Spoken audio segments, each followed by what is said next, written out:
ഇന്നലത്തേക്കാളും ഇന്ന് കുറച്ചും കൂടി സമാധാനമുണ്ടോ? ഇന്നലെ എഴുന്നേറ്റ് ഓടണമെന്നൊക്കെ ആർക്കെങ്കിലും തോന്നിയെന്ന് വിട്ട് ഇന്ന് ഇവിടെ തന്നെ ഇരുന്നാൽ കൊള്ളാൻ തോന്നുന്നുണ്ടോ?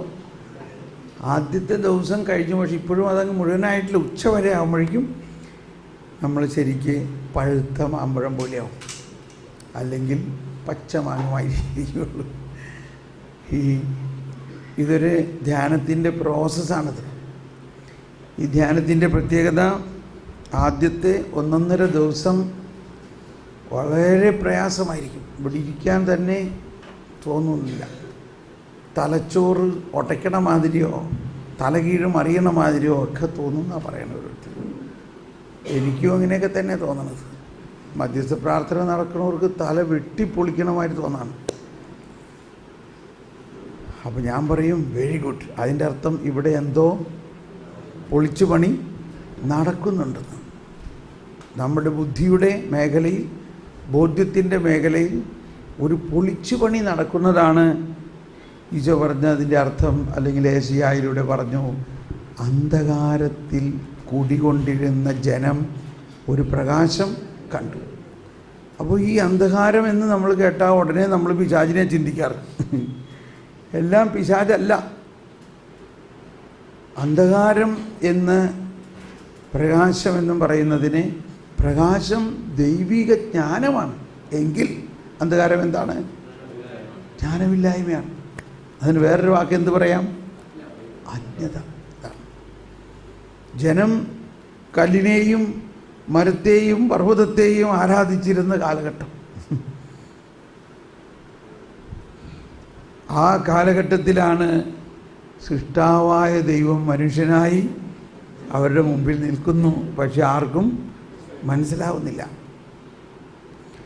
ഇന്ന് ആ കാലഘട്ടം, ഇതാണ് ഞാൻ പറഞ്ഞില്ലേ, കാലഘട്ടം പകലിനോട് സംസാരിക്കുന്ന കാലഘട്ടം, രാത്രിയോട് സംസാരിക്കുന്ന കാലഘട്ടം. അപ്പോൾ പകലിനോട് സംസാരിക്കുന്ന കാലഘട്ടം എന്ന് പറഞ്ഞാൽ എല്ലാവരും ദൃശ്യമാധ്യമങ്ങളുടെ കാലഘട്ടം. എന്നാൽ അവിടെ ഇരിക്കുന്ന സിസ്റ്റർ മൈക്കിൾ അദൃശ്യ കാലഘട്ടത്തിൻ്റെ കാലഘട്ടം. അവർക്ക് സംബന്ധിച്ച് ഈ ദൃശ്യമായിട്ടുള്ള ഒന്നിനോടും ഒരു താല്പര്യമില്ല. എന്തുകൊണ്ടാണ്? ഇതിനെ ദൃശ്യമായവയിൽ നിന്നാണ് അദൃശ്യമായവ ഉണ്ടായത്. ആണോ? അതോ അദൃശ്യമായവയിൽ നിന്നാണോ ദൃശ്യമായതുണ്ടായത്? അപ്പോൾ ഏതാണ് അതിനകത്ത് സ്ട്രോങ്? അദൃശ്യമായവയിൽ നിന്നാണ് ഈ ദൃശ്യമായവ മുഴുവനും ഉണ്ടായതെങ്കിൽ ഏതാണ് ഏറ്റവും നല്ലത്? അദൃശ്യമായി. അപ്പോൾ പിന്നെ നമ്മൾ ഈ ദൃശ്യത്തിൻ്റെ പുറകെ പോകണെന്തിനാ? കണ്ടോ, പകലിനോട് സംസാരിക്കുന്നു, രാത്രിക്ക് വിജ്ഞാനം പകരുന്നു. അപ്പോൾ രാത്രി എന്ന് പറയുന്നത് അദൃശ്യമായ കാലഘട്ടമാണ്. എനിവേ, അപ്പോൾ നമ്മൾ ഇനിയും കുറച്ചുകൂടി മുന്നോട്ട് പോകുന്നത് ഈ ജ്ഞാനത്തിൻ്റെ തന്നെ കാര്യങ്ങൾ ജ്ഞാനത്തിൻ്റെ പുസ്തകത്തിൽ നിന്ന് കുറച്ച് മനസ്സിലാക്കിയാൽ. കർത്താവ് തന്നെ റെഫർ ചെയ്തിട്ടുള്ള ഒന്നാണ്, സോളമൻ്റെ ജ്ഞാനം കാണാൻ ദക്ഷിണദേശത്തെ രാജ്ഞി വന്നിരിക്കുന്നു. അവൾ വിധി ദിവസത്തിൽ ഈ തലമുറയിലെ ജനത്തോടൊപ്പം ഉയർത്തെഴുന്നേൽക്കും. എന്നിട്ട് ഈ തലമുറ, നമ്മുടെ കാര്യമല്ല കേട്ടോ അവിടെ ഈശോ തലമുറ എന്ന് പറയണത്. ആരുടെ കാര്യമാണ്? പ്രത്യേകിച്ച് ഫരിസയരും നിയമജ്ഞരും യഹൂദരുടെ തലമുറ. അപ്പോൾ ഇതാണ് ബൈബിളിൽ എന്തെങ്കിലും പറയുമ്പോൾ ഉടനെ അത് നമ്മൾക്ക് ബാധകമാണെന്ന് വിചാരിക്കരുത്. മനസ്സിലായോ? ബൈബിളിൽ പറയണു. ബൈബിളിൽ എന്ന് ആരോട് എപ്പോൾ പറഞ്ഞു എന്നുള്ളത് മനസ്സിലാക്കണം. നമ്മുടെ തലമുറ യേശുക്രിസ്തുവിൻ്റെ വിശ്വസിക്കുന്നവരും യേശുക്രിസ്തുവിലൂടെയുള്ള ജ്ഞാനത്താൽ നിറഞ്ഞവരുമാണ് നമ്മൾ. പക്ഷെ നമ്മുടെ തലമുറയുടെ പ്രശ്നം വേറെ ഒന്നാണ്. അവരുടെ തലമുറയിൽ സോളമനേക്കാൾ വലിയവൻ അവിടെ വന്നിട്ടും ആ സോളമനേക്കാൾ വലിയവനായ യേശുവിനെ അവർ അറിയുന്നില്ല.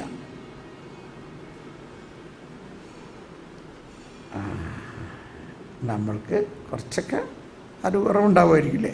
കുറച്ച് യേശുക്രിസ്തുവിനെ കുറിച്ചുള്ള അറിവിൽ നമ്മളും വളരെയധികം മുന്നേറാനുണ്ട്.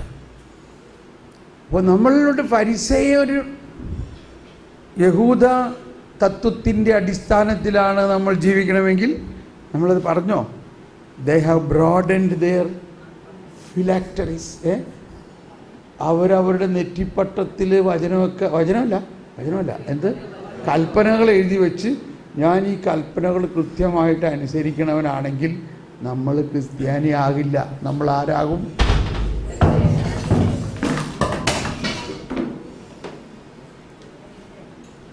ജെറുസലേം ദേവാലയം തന്നെ പൊളിഞ്ഞുപോയി. പെട്ടെന്ന് വിഷമിക്കേണ്ട ആവശ്യമില്ല.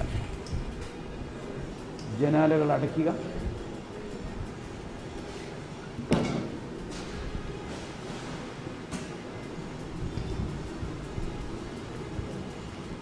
ഓക്കെ, കാറ്റ് അതിനിഷ്ടമുള്ളിടത്ത് വീശു.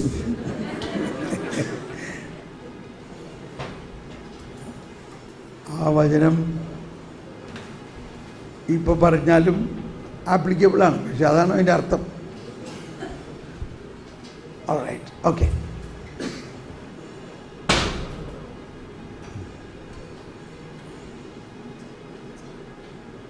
ജ്ഞാനത്തിൻ്റെ പുസ്തകം വായിക്കാം നമുക്ക്. 6-ാം അധ്യായം. ജ്ഞാനം 6-ാം അധ്യായത്തിൽ 11 മുതൽ 15 വരെയുള്ള വചനങ്ങളിൽ 5 അല്ലെങ്കിൽ ഒരു കണക്കിൽ 7 കാര്യങ്ങളിൽ നിന്ന്, സാധാരണ 7ആണല്ലോ നമ്മുടെ ഒരു നമ്പർ, അങ്ങനെ മനസ്സിലാക്കാം. ഏതാനും കാര്യങ്ങൾ ജ്ഞാനം എങ്ങനെ ലഭിക്കുമെന്നതിനെക്കുറിച്ച് കൃത്യമായിട്ട് പറയുന്നുണ്ട്. എല്ലാവരും ശ്രദ്ധ ഇതിനകത്തേക്ക് വന്നോ? ജനാലകൾ അടഞ്ഞോ? ശരിക്കും അടഞ്ഞോ? ഓക്കെ. ജ്ഞാനം 6-ാം അധ്യായം 11 മുതൽ 15 വരെയുള്ള വചനങ്ങൾ എല്ലാവരും ഒന്ന് ശബ്ദം ഉയർത്തി ഏറ്റുപറഞ്ഞ് വായിക്കാം. എന്റെ വചനങ്ങളിൽ അഭിലാഷമർപ്പിക്കുവിൻ, അവയോട് തീവ്ര അഭിനിവേശം കാണിക്കുവിൻ, നിങ്ങൾക്ക് ജ്ഞാനം ലഭിക്കും. തേജസ്സുറ്റതാണ് ജ്ഞാനം, അത് മങ്ങിപ്പോവുകയില്ല. ജ്ഞാനത്തെ സ്നേഹിക്കുന്നവർ നിഷ്പ്രയാസം അവളെ തിരിച്ചറിയുന്നു. അവളെ തേടുന്നവർ കണ്ടെത്തുന്നു. തന്നെ അഭിലഷിക്കുന്നവർക്ക് വെളിപ്പെടാൻ അവൾ തിടുക്കം കൂട്ടുന്നു.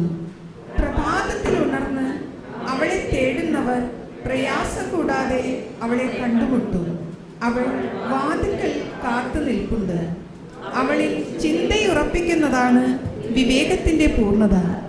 അവളുടെ കാര്യത്തിൽ ജാഗരൂകതയുള്ളവൻ ദുഃഖവിമുക്തനാകും.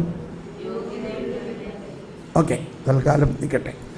അപ്പോൾ ഇവിടെ ആദ്യം തന്നെ പറഞ്ഞിരിക്കുന്നത് 11-ാമത്തെ വചനം പറയുന്നത് എൻ്റെ വചനങ്ങളിൽ അഭിലാഷമർപ്പിക്കുവിൻ. എല്ലാവരും നേറ്റി പറഞ്ഞേ, എൻ്റെ വചനങ്ങളിൽ അഭിലാഷമർപ്പിക്കുവിൻ, അവയോട് തീവ്ര അഭിനിവേശം കാണിക്കുവിൻ, നിങ്ങൾക്ക് ജ്ഞാനം ലഭിക്കും. ഇതാണ് അടിസ്ഥാനപരമായ ഒരു വചനം. ദൈവത്തിൻ്റെ വചനത്തിനെ കുറിച്ചുള്ള ആഴമായൊരു ബോധ്യം ഉണ്ടാകണം. ബോധ്യവും ഒന്നുകൂടി വായിച്ച്, എൻ്റെ വചനങ്ങളിൽ അഭിലാഷമർപ്പിക്കുവിൻ, അവയോട് തീവ്ര അഭിനിവേശം കാണിക്കുവിൻ, നിങ്ങൾക്ക് ജ്ഞാനം ലഭിക്കും. അപ്പോൾ എൻ്റെ വചനങ്ങൾ എന്താണ്? ആ വചനങ്ങളുടെ പ്രത്യേകത അതാണ് യോഹന്നാൻ്റെ സുവിശേഷത്തിൻ്റെ ആരംഭത്തിൽ തന്നെ പറയുന്നത്, ആദിയിൽ വചനമുണ്ടായി. എന്താണ് ആ വചനത്തിലുണ്ടായിരുന്നത്? വചനം ദൈവമായിരുന്നു. സകലതും അവനിലൂടെ സൃഷ്ടിക്കപ്പെട്ടു, അവനെ കൂടാതെ ഒന്നും ഉണ്ടായിട്ടില്ല. അവനിൽ ജീവനുണ്ടായിരുന്നു. ആ ജീവൻ മനുഷ്യരുടെ കണ്ടോ വെളിച്ചം. എന്ത് വെളിച്ചം? വെയിറ്റ് വെളിച്ചം എന്ന് പറഞ്ഞാൽ എന്താ? വീണ്ടും വെളിച്ചത്തിന് ഒരുപാട് അർത്ഥമുണ്ട്. പക്ഷെ ഒരർത്ഥം തീർച്ചയായിട്ടും ജ്ഞാനം തന്നെയാണ്. ആ വെളിച്ചം അന്ധകാരത്തിൽ പ്രകാശിക്കുന്നു. അതായത് അജ്ഞത അകറ്റുന്നു. ഈ വിദ്യാഭ്യാസത്തിൻ്റെ എല്ലാം ലക്ഷ്യമെന്താണ്? അജ്ഞത അകറ്റുക. പക്ഷെ അതിൽ നമ്മളിപ്പോൾ വളരെ താഴ്ന്നൊരു ലെവലിൽ എത്തിയിട്ടുള്ളൂ. നമ്മൾക്കുള്ള എല്ലാ യൂണിവേഴ്സിറ്റികളും അജ്ഞത അകറ്റാൻ വേണ്ടിയാണ്. പക്ഷെ ഇപ്പോൾ നമ്മൾ എവിടം വരെ എത്തിയിട്ടുണ്ട്? സൃഷ്ടിയെക്കുറിച്ചുള്ള അറിവിലേ എത്തിയിട്ടുള്ളൂ. സൃഷ്ടാവിനെ കുറിച്ചുള്ള അറിവിലേക്ക് ഇനി വേറെ യൂണിവേഴ്സിറ്റികൾ ഉണ്ടാകണം, വേറെ കോളേജുകൾ ഉണ്ടാകണം. അത് നമ്മളുടെ അടുത്ത തലമുറ ചെയ്യാനുള്ളതാണ്. വയസ്സായ ആൾക്കാരെ കൊണ്ട് ഇതൊന്നും പറ്റുന്ന കാര്യമൊന്നുമില്ല. ഇത് പറയുമ്പോൾ വളരെ വേദനയോട് കൂടിയൊരു കാര്യം ഞാൻ പറയട്ടെ. വീണ്ടും അല്പനേരത്തേക്ക് ഞാനൊരു ഫരിസേയനാകട്ടെ. ഫരിസേയനാകണമെന്നൊന്നുമല്ല, ചില കാര്യങ്ങൾ പറഞ്ഞാലല്ലേ നമുക്കത് മനസ്സിലാവുള്ളൂ. അപ്പോൾ പരിശുദ്ധാത്മാവ് ഒരു പ്രൊഫറ്റിക് മെസ്സേജ് കൂടിയാണ് നമുക്ക് തരുന്നത്. പ്രൊഫറ്റിക് എന്ന് പറഞ്ഞാൽ ഒരു 10 വർഷം അല്ലെങ്കിൽ 15 വർഷമോ അല്ലെങ്കിൽ നമ്മൾ എന്താണ് ചെയ്യേണ്ടിയിരുന്നത്, നമ്മൾ ദൈവാത്മാവിനാൽ പ്രചോദിതരായി എന്ത് ചെയ്യണം എന്നുള്ള ആശയങ്ങളാണ് പ്രൊഫറ്റിക് എന്ന് പറയുന്നത്. ഇപ്പോൾ നമ്മളുടെ ഒരു കുഞ്ഞ് ജനിച്ചു, 5ാം ക്ലാസ്സിൽ ഇപ്പോൾ പഠിക്കുകയാണ്. നമ്മൾ പലത് ലക്ഷ്യം വെച്ച് അവനെ പഠിപ്പിക്കുന്നു. പക്ഷെ അവൻ 15ാം ക്ലാസ് ആകുമ്പോഴേക്കും എന്ന് പറഞ്ഞാൽ, അല്ലെങ്കിൽ അവന് 15 വയസ്സാകുമ്പോഴേക്കും ലോകത്തിൽ ഏതവസ്ഥയിലായിരിക്കും അവൻ ജീവിക്കാൻ പോണതെന്ന്,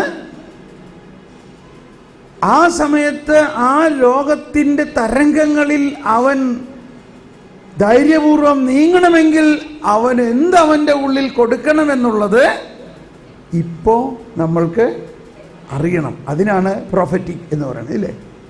15 വയസ്സുള്ളപ്പോൾ ഈ ലോകത്തിൻ്റെ അവസ്ഥ എന്തായിരിക്കും, ആ അവസ്ഥയിൽ അവൻ ആന്തരികമായ കരുത്തിലൂടെ ആത്മീയമായി അവൻ്റെ ജീവിതത്തിൽ നയിക്കണമെങ്കിൽ അന്ന് പോയിട്ട് കതിരിന് വളം വെച്ചിട്ട് പ്രയോജനമുണ്ടോ? എപ്പോൾ വെക്കണം? ഇപ്പോഴേ അവൻ കുഞ്ഞായിരിക്കുമ്പോൾ തന്നെ അവൻ്റെ ആത്മാവിൽ വിത്ത് വിതയ്ക്കപ്പെടണം. ആ വിത്ത് വളർന്ന് 10-15 വയസ്സാകുമ്പോഴേക്കും അവന് പ്രയോജനം ഉണ്ടാവും. ഇങ്ങനത്തെ ഒരു രൂപരേഖയിലാണോ നമ്മളുടെ വിദ്യാഭ്യാസം? ഒരു കൊമേഴ്സ്യലായിട്ടോ അല്ലെങ്കിൽ ഒരു കാരിയർ ഓറിയൻറ്റേഷനിൽ ചിലപ്പോൾ ശരിയായിരിക്കാം. അവൻ പഠിച്ച് എൻജിനീയർ ആകണം, അവന് ഫോറിനിലൊരു ജോലി കിട്ടണം, അവനൊരു ഫോറിൻ പെണ്ണിനെ കല്യാണം കഴിക്കണം, അത് കഴിഞ്ഞ് അവൻ കുറേ കാശുണ്ടാക്കണം, ആ കാശ് ഇവിടെ കൊണ്ടുവരണം, ഒരു പുരയിടം മേടിക്കണം, പിന്നെ വരുമ്പോൾ അതിനൊരു മതിൽ കെട്ടണം, പിന്നെ വരുമ്പോൾ ബാങ്കിൻ്റെ കുറേ ലോൺ എടുക്കണം, അവൻ അവിടെ വലിയൊരു ബംഗ്ലാവ് ഉണ്ടാക്കണം, പിന്നെ ജീവിതകാലം മുഴുവനും ഈ ബാങ്ക് ലോൺ അടയ്ക്കാൻ വേണ്ടി ജോലി ചെയ്യണം. ഇതാണ് ഇന്നത്തെ ഒരു ഏറ്റവും ബുദ്ധിയുള്ള ആളുകളുടെ, എന്നോട് ക്ഷമിക്കണേ, ഇതിപ്പോൾ നിങ്ങളുടെയൊക്കെ ബന്ധുക്കൾ ഫോറിനിലുള്ളവർ എന്താ ചെയ്യണേ?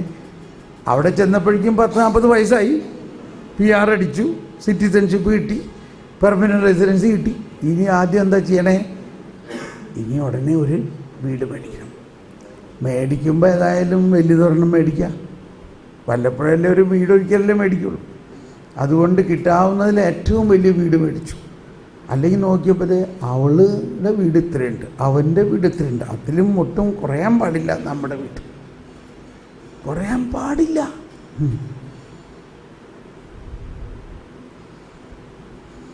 നമ്മുടെ വിദ്യാഭ്യാസം കൊണ്ട് ഇത്രയൊക്കെ അറിവേ മനുഷ്യന് കിട്ടിയിട്ടുള്ളൂ. അങ്ങനെ അത് മേടിച്ചു. 2 പേരും ജോലി ചെയ്യുന്നതുകൊണ്ട് 2 കാറും വേണം, അതും കുറയാൻ പാടില്ല. ഒരു മേഴ്സിഡീസ് ബെൻസോ എങ്കിലും വേണ്ടേ? നമ്മുടെ സ്റ്റാറ്റസല്ലേ കാറ് ഇന്നത്തെ നിലയിൽ. ഒരാളുടെ കാറ് കണ്ടാൽ മനസ്സിലാക്കണം അവൻ്റെ സ്റ്റാറ്റസ് എന്താണ്. ഇതൊക്കെയാണ് നമ്മൾ പഠിച്ചേക്കണത്. അപ്പോൾ കാർ ഒരു സ്റ്റാറ്റസ് സിമ്പിളായി. ചിലർ പറയണ 50 ലക്ഷത്തിൻ്റെയൊക്കെ കാറുണ്ടെന്ന്. എനിക്കറിഞ്ഞൂടാ, നിങ്ങൾക്ക് അതിലും കൂടിയത് അറിയായിരിക്കാം. അപ്പോൾ ചിലർ പറഞ്ഞേക്കണ്ടേ, ആ പോണ കാറ് കണ്ടോ, അതിന് 50 ലക്ഷം രൂപയാണ്. ഞാൻ ഈ യൂറോപ്പിലൊക്കെ പറയാറുണ്ടേ, ഞങ്ങളുടെ നാട്ടിൽ ഈ സാമ്പത്തിക മാന്ദ്യമൊന്നും ഉണ്ടാവില്ല. കാരണം നിങ്ങളുടെ മെഴ്സീഡീസ് ബെൻസിൽ പോണ മാതിരി ഞങ്ങളൊരു ഓട്ടോറിക്ഷയിൽ പോകുന്നു. പിന്നെ നമുക്ക് വല്ല പ്രശ്നം ഉണ്ടാവും? നമ്മുടെ ഓട്ടോറിക്ഷയ്ക്ക് പോയിക്കൂടെ? അവർ മെഴ്സീഡീസ് ബെൻസിൽ പോണ അത്രയും ആൾക്കാർ തന്നെ നമ്മുടെ ഒരു ഓട്ടോറിക്ഷയിൽ പോകാൻ പറ്റും, കയറും. അതുകൊണ്ട് ഞങ്ങൾക്ക് സാമ്പത്തിക മാന്ദ്യം ഒരിക്കലും ഉണ്ടാവില്ല. അപ്പോൾ അവർ ചോദിക്കും, അതെന്താണ് ഈ ഓട്ടോറിക്ഷ? അതെ, നിങ്ങളുടെ മെഴ്സീഡീസ് ബെൻസിൻ്റെ ഒരു ചക്രത്തിൻ്റെ വിലയെങ്ങനെ ഞങ്ങൾ മേടിക്കുന്നു. ഒരു ചക്രത്തിൻ്റെ വിലയുള്ളൂ ഒരു ഓട്ടോറിക്ഷ മേടിക്കാൻ. അല്ലെങ്കിൽ മെഴ്സീഡീസ് ബെൻസിൻ്റെ ഒരു വാതിലിൻ്റെ വിലയുള്ളൂ. അപ്പോൾ ഇങ്ങനെയൊക്കെ ഞാൻ പറയും. പക്ഷേ എൻ്റെ ഉള്ളിൽ അറിയാം, ഇവിടെ നമ്മളിപ്പോൾ അവരനുകരിച്ചുകൊണ്ടിരിക്കുകയാണ്. നമ്മളിപ്പോൾ ആരനുകരിച്ചുകൊണ്ടിരിക്കുന്നു? ഈ പാശ്ചാത്യ സംസ്കാരത്തെ അനുകരിച്ചുകൊണ്ടിരിക്കുന്നു. പള്ളി പണിയണ കാര്യത്തിലായാലും അവിടെ പണ്ട് 100-100 വർഷം മുമ്പാണ് അവർ വലിയ പള്ളി ഉണ്ടാക്കിയത്. ഇപ്പം അതൊക്കെ വിൽക്കാൻ തുടങ്ങിയിരിക്കണം. ഇപ്പം അതെല്ലാം വിൽക്കാൻ തുടങ്ങിയിരിക്കണം. നമ്മളിപ്പോൾ പണിയാൻ തുടങ്ങിയിരിക്കണം. ഇനി ഒരു കാലഘട്ടം വരുമ്പോൾ നമ്മളും അത് വിൽക്കാൻ തുടങ്ങും. എങ്ങനെ? അല്ലെങ്കിൽ ആത്മാക്കളെ, വിശ്വാസികളുടെ വിശ്വാസത്തെ പണിതുയർത്തുന്നില്ലെങ്കിൽ ഈ പള്ളി കൊണ്ടൊന്നും, പള്ളി പണിതത് കൊണ്ടൊന്നും വല്ല പ്രയോജനമുണ്ടോ? അപ്പോൾ യൂറോപ്പിൽ പള്ളി വിറ്റുകൊണ്ടിരിക്കുന്നു, നമ്മൾ പള്ളി പണിതുകൊണ്ടിരിക്കുന്നു. നമ്മൾ വിൽക്കില്ല, അല്ലേ? നമ്മൾ വിൽക്കരുത്. എങ്ങനെയാണെങ്കിൽ വിശ്വാസികളുടെ വിശ്വാസത്തിൽ ദൈവിക ജ്ഞാനം പ്രസരിക്കുകയാണെങ്കിൽ. അപ്പോൾ ഞാനിത് പറഞ്ഞു വരുന്നത്, പറയാൻ തുടങ്ങിയത് എവിടെ നിന്നാണ്? ജ്ഞാനം എൻ്റെ വചനങ്ങളിൽ അഭിലാഷമർപ്പിക്കുകയും.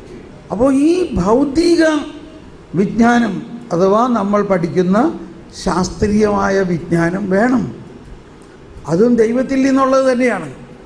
എന്നാൽ അതോടൊപ്പം botany, physics, science, chemistry, zoology, biology, arithmetic, mathematic ഇതെല്ലാത്തിൻ്റെയും പഠിക്കുന്നത് കൊണ്ട് മാത്രം നമ്മുടെ ജീവിതം വിജയിക്കില്ല.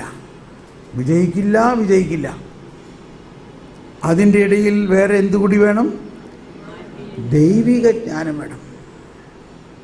ഇത് രണ്ടും സമ്മേളിക്കുമ്പോഴാണ് നമ്മളുടെ ജീവിതം ശരിക്ക്.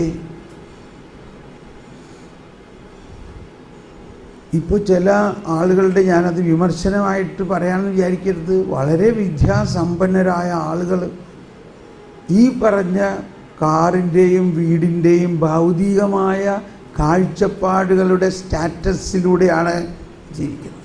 എന്നാൽ ആ വ്യക്തിയിൽ, അല്ലെങ്കിൽ അവർ വേറൊരു വ്യക്തിയെ കാണുമ്പോൾ ആ വ്യക്തിയുടെ സ്റ്റാറ്റസ്, ആ വ്യക്തിയെ വാല്യുവേറ്റ് ചെയ്യുന്നത് എന്ത് രീതിയിലാണെന്നും ചിന്തിച്ചു.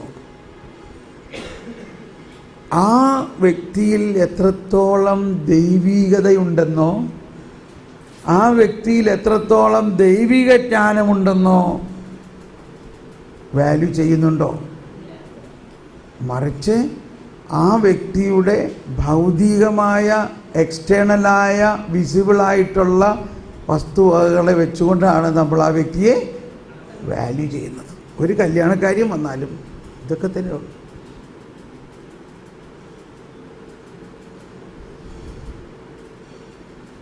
അത് കഴിഞ്ഞ് അപ്പോൾ ഈ കല്യാണമൊക്കെ നടത്തുന്നത് എന്ത് ബേസിസിലാണ്? അവൾക്ക് അവിടെ ജോലിയുണ്ട്, അപ്പോൾ ഇവനും കൂടി അവിടെ ചെല്ലാണ്. ഈ 2 പേർക്കും ജോലി ആയി കഴിഞ്ഞാൽ കുറേ കാശുണ്ടാവും. എന്നാൽ ശരി, നടത്തിക്കളയാം. ഇത് ദൈവത്തിൻ്റെ ഹിതമാണോ? ദൈവത്തിൻ്റെ ജ്ഞാനത്തിൽ ഈ വ്യക്തിയാണോ? അതൊന്നും നമുക്ക്, നമ്മളുടെ ജ്ഞാനത്തിൽ അതൊന്നും വരുന്നില്ല.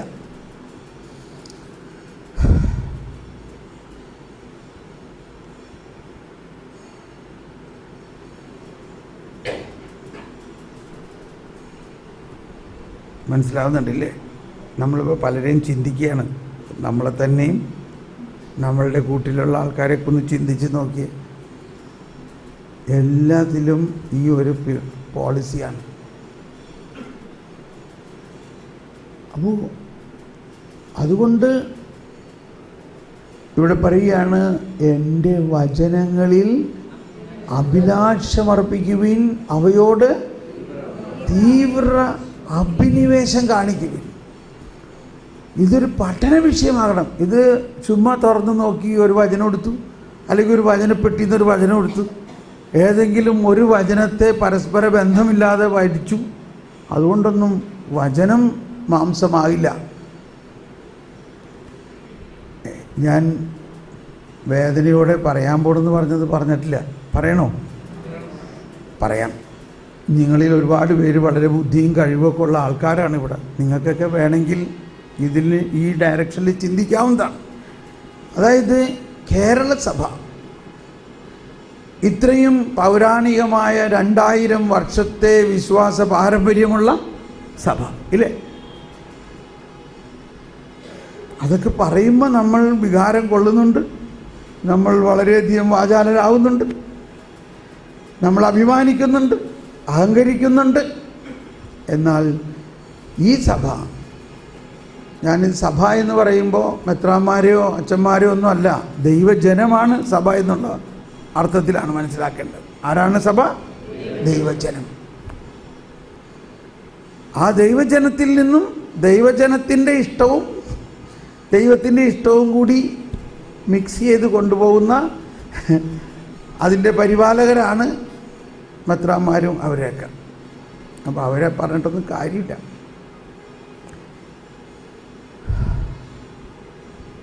അയ്യായിരം ഇടവകകളുണ്ട് ഇന്ന് നമ്മുടെ കത്തോലിക്ക കേരള സഭയിൽ.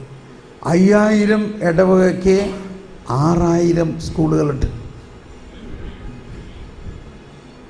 അതനുസരിച്ചുള്ള ട്രെയിനിങ് കോളേജുകളുണ്ട്, ഡിഗ്രി കോളേജുകളുണ്ട്,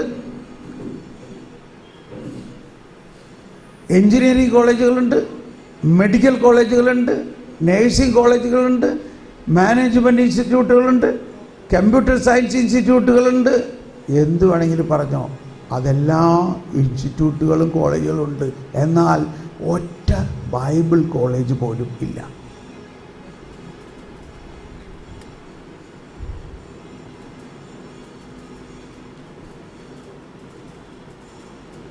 ഇത് ഉണ്ടാക്കാൻ കഴിവില്ലാഞ്ഞിട്ടാണോ? ഇതുണ്ടാക്കാൻ ഓരോ രൂപതയ്ക്കും ഓരോന്നുണ്ടാക്കാൻ കഴിവില്ലാഞ്ഞിട്ടാണോ? സ്ഥലമില്ലാഞ്ഞിട്ടാണോ? ബിൽഡിംഗ് ഇല്ലാഞ്ഞിട്ടാണോ? പഠിപ്പിക്കാൻ കഴിവുള്ള ഡോക്ടറേറ്റും ഉന്നത ബിരുദങ്ങളും ഡബിൾ ഡോക്ടറേറ്റുമുള്ള വൈദികർ ശ്രേഷ്ഠരില്ലാഞ്ഞിട്ടാണോ? എന്തുകൊണ്ടാണ്? ആവശ്യക്കാർ ഇല്ലാത്തത് കൊണ്ടാണ്. ആവശ്യക്കാർ ആരാ? നമ്മളാണ്. നമുക്കിത് ആവശ്യമില്ല. എന്നാ കിട്ടാനാ ഈ ബൈബിൾ പഠിച്ചിട്ട്? വല്ല ജോലി കിട്ടുമോ? നമ്മളെല്ലാം ജോലി കേന്ദ്രീകൃതമായിട്ടുള്ള പഠനമാണ്, ജ്ഞാനത്തെ ലക്ഷ്യം വെച്ചുകൊണ്ടുള്ള പഠനമല്ല. ഈശോ പറഞ്ഞ വലിയൊരു കാര്യം എന്താ? മനുഷ്യൻ ജീവിക്കുന്നത് അപ്പത്തിൽ അപ്പം കൊണ്ട് മാത്രമല്ല, ദൈവത്തിൻ്റെ അധരത്തിൽ നിന്ന് വരുന്ന വചനം കൊണ്ടാണെങ്കിൽ, ഇന്നത്തെ നമ്മുടെ സഭയുടെ കേരള സഭയിലെ സഭ എന്ന് പറഞ്ഞാൽ ദൈവജനത്തിൻ്റെ കാഴ്ചപ്പാട് മുഴുവനും ഈ അപ്പത്തിന് വേണ്ടിയുള്ള പരിപാടികളാണ് എല്ലാം. വീണ്ടും ഈശോ പറഞ്ഞു, നശ്വരമായ അപ്പത്തിന് വേണ്ടി അധ്വാനിക്കാതെ ദൈവപുത്രൻ നൽകുന്ന അനശ്വരമായ അപ്പത്തിന് വേണ്ടി അധ്വാനിക്കുന്നവരാകുവിൻ.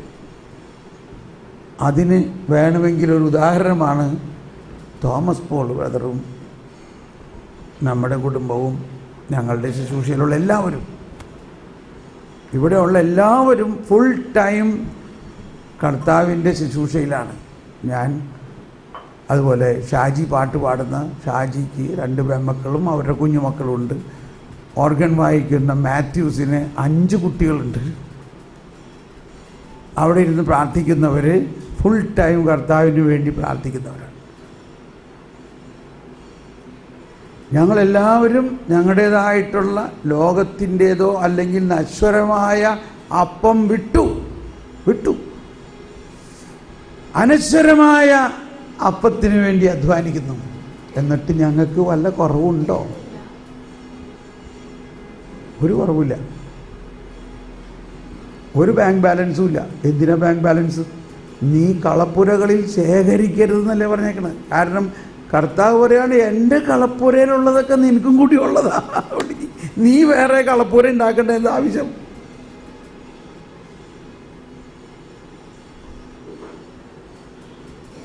ക്ഷമിക്കണേ, അബദ്ധമായോ ധ്യാനത്തിന് വന്നത്?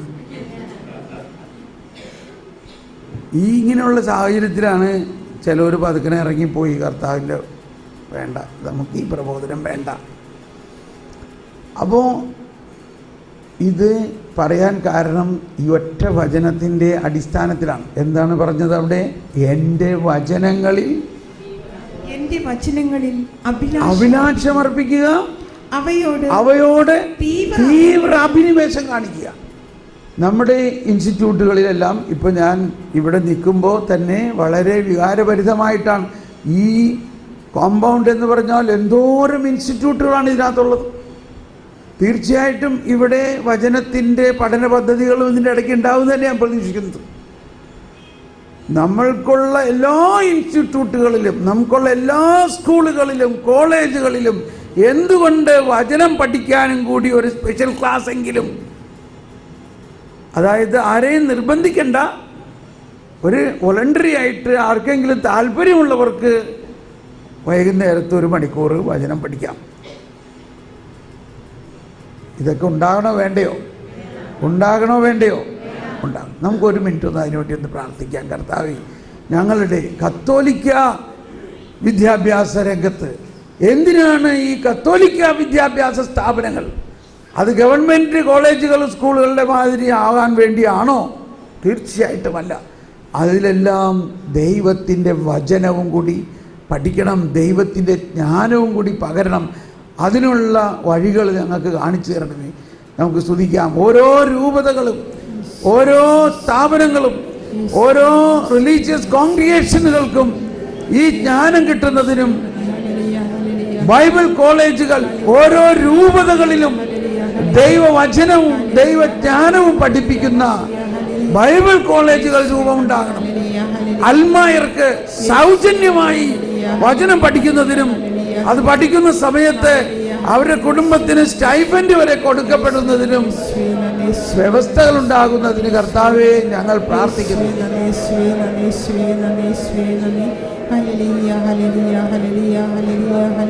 അങ്ങയുടെ വചനങ്ങളിൽ അഭിലാഷമുണ്ടാകണം, അതിനോട് തീവ്ര അഭിനിവേശമുണ്ടാകണം. Praise the Lord. ഇത് നിങ്ങൾ പ്രാർത്ഥിക്കണം. ഇതിനുള്ള അവസരങ്ങൾ ഉണ്ടാവും, ഈ കാലഘട്ടം ഉണ്ടാവും. നമ്മുടെ ഓരോ രൂപതയിലും അതിനു വേണ്ടതെല്ലാം കർത്താവ് തന്നിട്ടുണ്ട്, എല്ലാം ഉണ്ട്. നമ്മൾ അൽമായർക്ക് കുറച്ച് ആഗ്രഹം ഉണ്ടാകുകയും അത് മതി. അത് പഠിക്കാനുള്ള ഇൻസ്റ്റിറ്റ്യൂട്ടുകളും ബിൽഡിങ്ങുകളൊക്കെ ഓൾറെഡി ഉണ്ടാവും, ഒന്നും ഉണ്ടാക്കേണ്ട ആവശ്യമില്ല. നിലവിലുള്ള ബിൽഡിങ്ങുകളുടെ ഏതെങ്കിലും ഇതുപോലൊരു മുറിയിലിരുന്ന് പഠിക്കാനുള്ളൂ. അത് പഠിപ്പിക്കാൻ കഴിവുള്ള അധ്യാപകരുണ്ടാകും. ഇനി അത് കേൾക്കാൻ കഴിവുള്ള ആഗ്രഹമുള്ള ജനങ്ങളുണ്ടാകണം.